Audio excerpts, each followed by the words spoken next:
Malah metu Mas Fajar. Oke, Assalamualaikum warahmatullahi wabarakatuh. Saya Wisnu Haji Ramadhani, NIM 170101181 dari 17C1 Sistem Informasi, akan membawakan tentang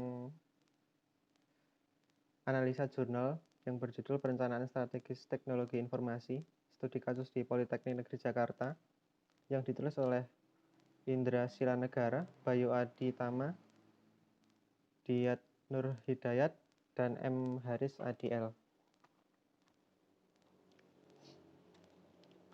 Yang pertama, untuk pendahuluan, institusi modern saat ini memerlukan Renstra TI guna memberikan dukungan yang selaras kepada Renstranya. Renstra yang dimaksud di sini adalah singkatan dari perencanaan strategis. Perencanaan TI dalam mendukung pencapaian Renstra dapat bersifat strategis sehingga diperlukan solusi untuk menemukan GAP antara SI dan TI yang telah dimiliki dengan yang seharusnya ada.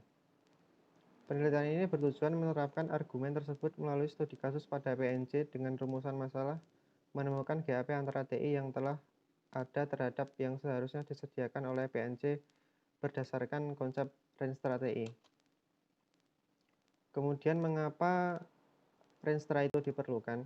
Yang pertama untuk pengembangan SI dan TI, yang kedua untuk pembangunan SI dan TI yang tidak terpola, yang ketiga implementasi SI dan TI yang tidak mendatangkan manfaat bagi para stakeholder terkait.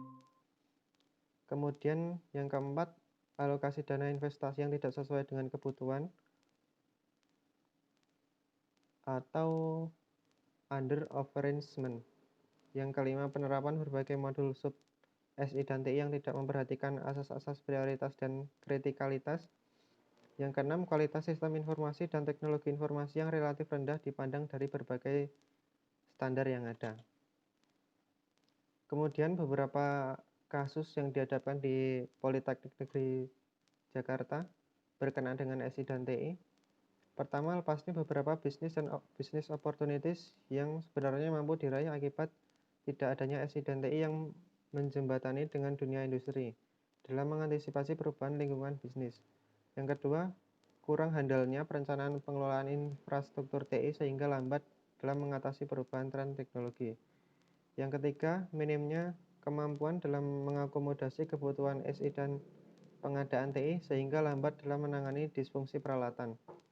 Yang keempat, didukungnya mekanisme pengambilan keputusan dengan SI yang optimal terhadap level kebutuhan sumber daya dan sistem peralatan terbaik menyebabkan beberapa di antaranya menjadi mubazir. Yang kelima, tidak terintegrasinya sistem-sistem yang ada menimbulkan terjadinya duplikasi pekerjaan dan incoherence data.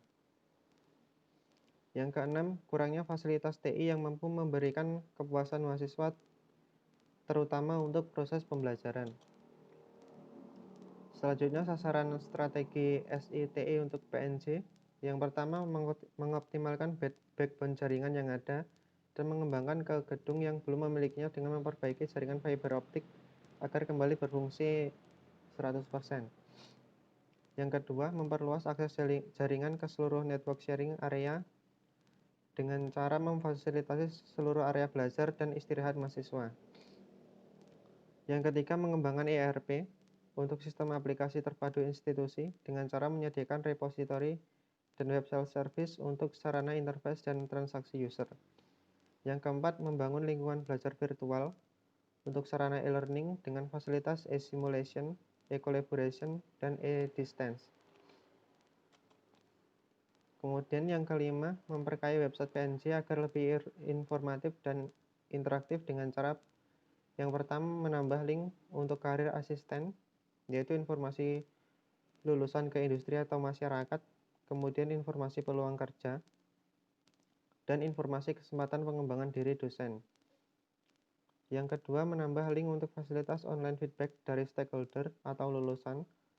Yang ketiga, menambah link untuk meningkatkan peluang dan kemampuan peneliti serta untuk publikasi hasil-hasil penelitian yang terdiri atas Research Assistance Center, Open Publication, dan info atau data hasil-hasil penelitian untuk riset lanjutan.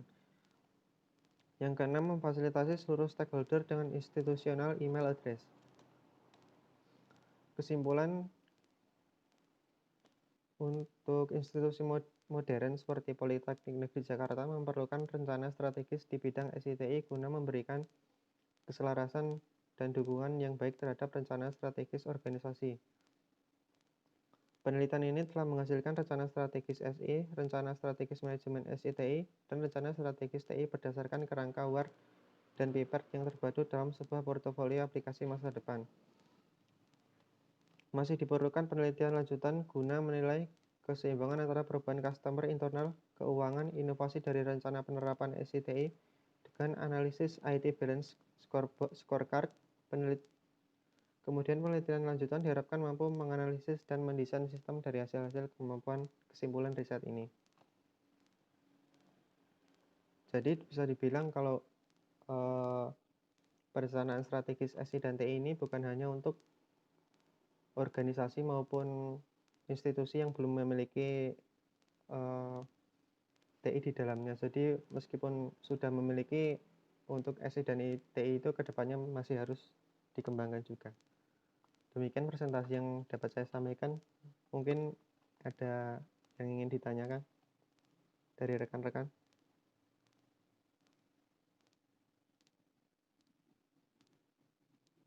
Oke, Mas ya.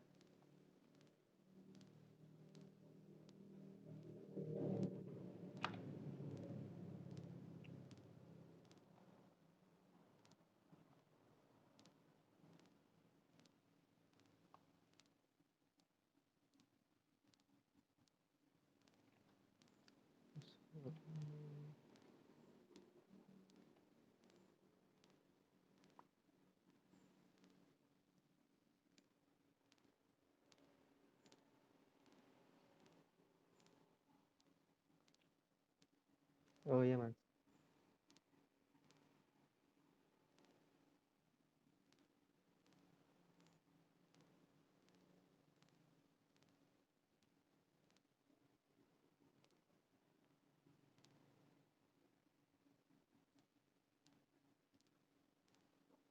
Sebentar, Mas Dodo ngapunten, layarnya jenengan masuk ke sini.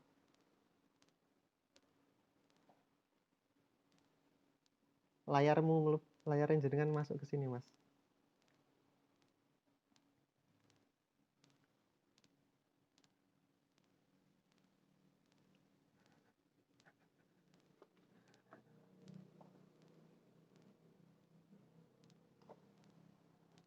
Sebentar.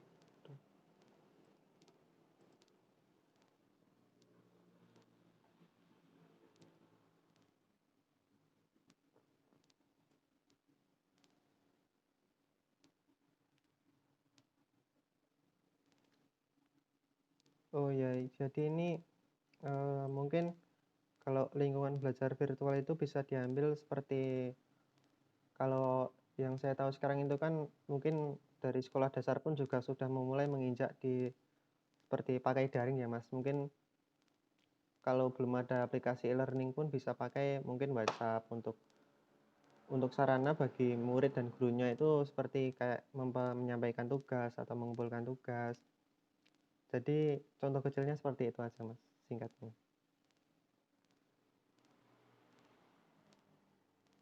Mungkin Mas Dodo dan yang lainnya mau menambahkan.